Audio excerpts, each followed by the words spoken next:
pidana korupsi menunjukkan rata-rata tren vonis pengadilan yang relatif rendah dan minimnya angka pengembalian aset.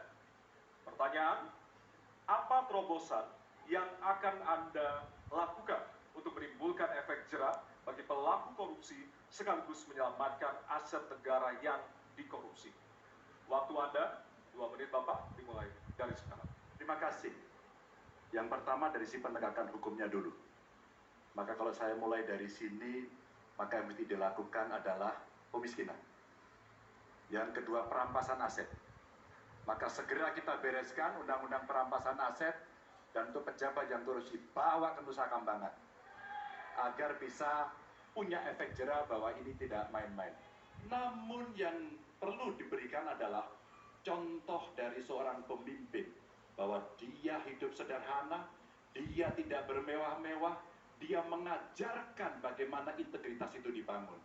Untuk para pejabat ada dua yang penting sekali. Satu, biarkan mereka berkembang dengan meritokrasi yang baik sehingga pada saat menduduki jabatan tidak ada lagi jual beli jabatan. Yang kedua, jangan biarkan mereka store pada pemimpinnya. Kalau ini terjadi, kerunyaman itu akan muncul. Data ICW menunjukkan sekitar 230-an triliun dalam 10 tahun terakhir kerugian negara itu terjadi. Dan ini ekuivalen kalau bisa kita pakai untuk membuat puskesmas kira-kira 27.000.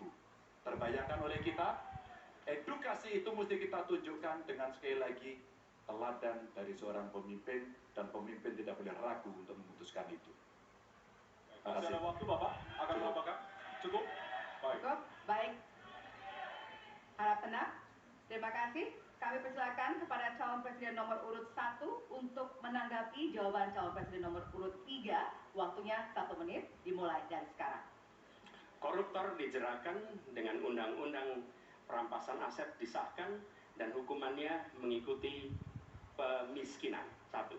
Yang kedua, yang tidak kalah penting, undang-undang KPK harus direvisi sehingga KPK menjadi lembaga yang kuat kembali. Yang ketiga, diberikan imbalan, reward kepada mereka yang membantu melakukan pelaporan, penyelidikan, sehingga ketika melaporkan kita akan punya partisipasi masyarakat, dan itu dibolehkan oleh undang-undang. Dengan begitu maka bukan hanya aparat penegak hukum tapi seluruh rakyat ikut mengurangi korupsi. Korupsi harus gerakan anti korupsi harus menjadi gerakan semesta yang melibatkan seluruh rakyat. Kemudian yang keempat, yang tidak kalah penting adalah standar etika untuk pimpinan KPK harus standar yang tinggi. Terima kasih. Baik. Dan selanjutnya kami silakan kepada calon presiden nomor urut 2 untuk menanggapi jawaban dari calon presiden nomor urut 3. Waktu Bapak 1 menit, dimulai dari sekarang. Terus terang saja, saya dalam hal ini setuju dengan sikap dan jawaban dari Pak Ganjar masalah korupsi. Korupsi adalah pengkhianatan terhadap bangsa. Korupsi harus diberantas sampai ke akar-akarnya. Kita harus perkuat KPK, kita harus perkuat juga kepolisian, kita harus perkuat juga kejaksaan, kita harus perkuat ombudsman, semua badan-badan yang bisa membantu untuk mitigasi korupsi harus kita perkuat. BPK, BPKP, inspektorat di tiap kementerian ini harus diperkuat. Jadi saya sependapat korupsi harus diberantas sampai seakar-akarnya. Waktu masih ada, Bapak? Cukup. Baik, terima kasih. Kami persilakan calon presiden nomor urut 3 untuk merespon tanggapan dari kedua calon presiden lainnya. Waktunya 1 menit, dimulai dari sekarang. Terima kasih. Ternyata pada isu ini di antara 3 kami relatif sepakat. Mudah-mudahan ini harapan baik untuk masyarakat. Maka yang mesti kita sampaikan kepada masyarakat, inilah janji politik di depan rakyat.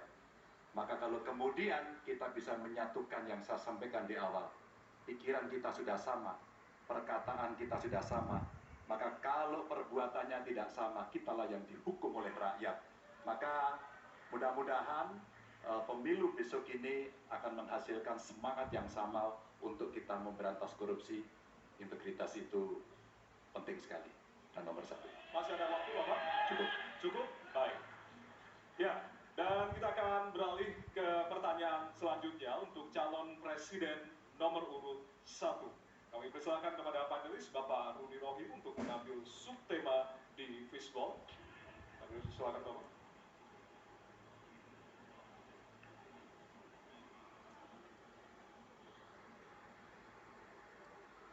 Diperlihatkan kepada kami semua, Bapak. Apa? Baik, temanya adalah penguatan demokrasi. Baik. Baik, selanjutnya kepada panelis Ibu Susi Dwi Haryati untuk mengambil pertanyaan dari fishball. Hurufnya adalah A. Penguatan demokrasi dengan amplop A. Baik. Masih tersegel, Bapak Ibu? Kita akan langsung buka.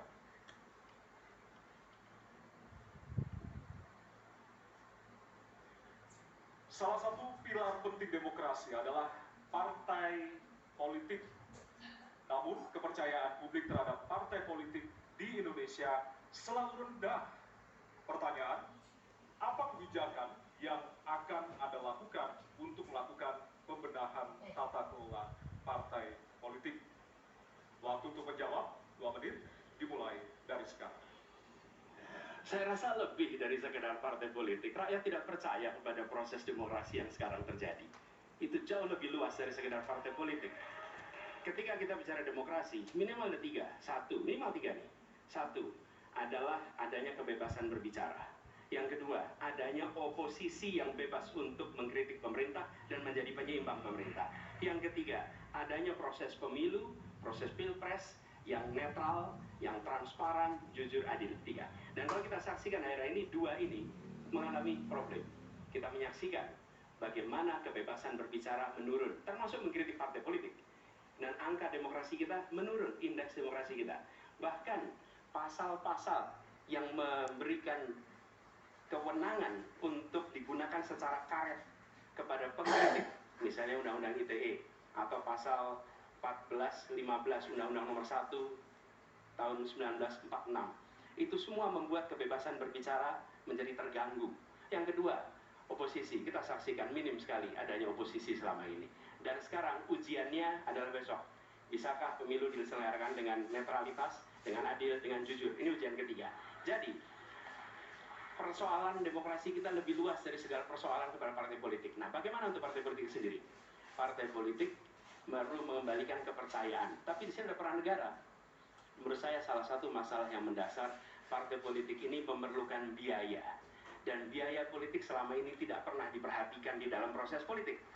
Untuk kampanye, untuk operasional partai, semua ada biayanya. Sudah saatnya pembiayaan politik itu dihitung dengan benar. Ada transparansi, sehingga rakyat pun melihat ini institusi yang bisa dipertanggungjawabkan. Jadi salah satu reformnya adalah reform pembiayaan politik oleh partai politik. Terima kasih. Baik. Waktu sudah habis, terima kasih. Kini kami persilakan calon presiden nomor urut 2 untuk menanggapi jawaban calon presiden nomor urut 1. Waktunya 1 menit, dimulai dari sekarang. Mas Anies, Mas Anies.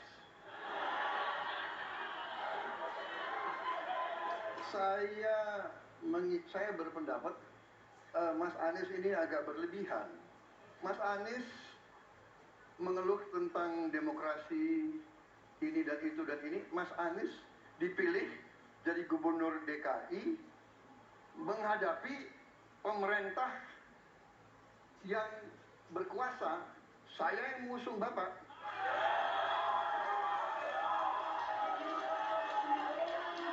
Kalau demokrasi kita tidak berjalan, tidak mungkin Anda jadi gubernur.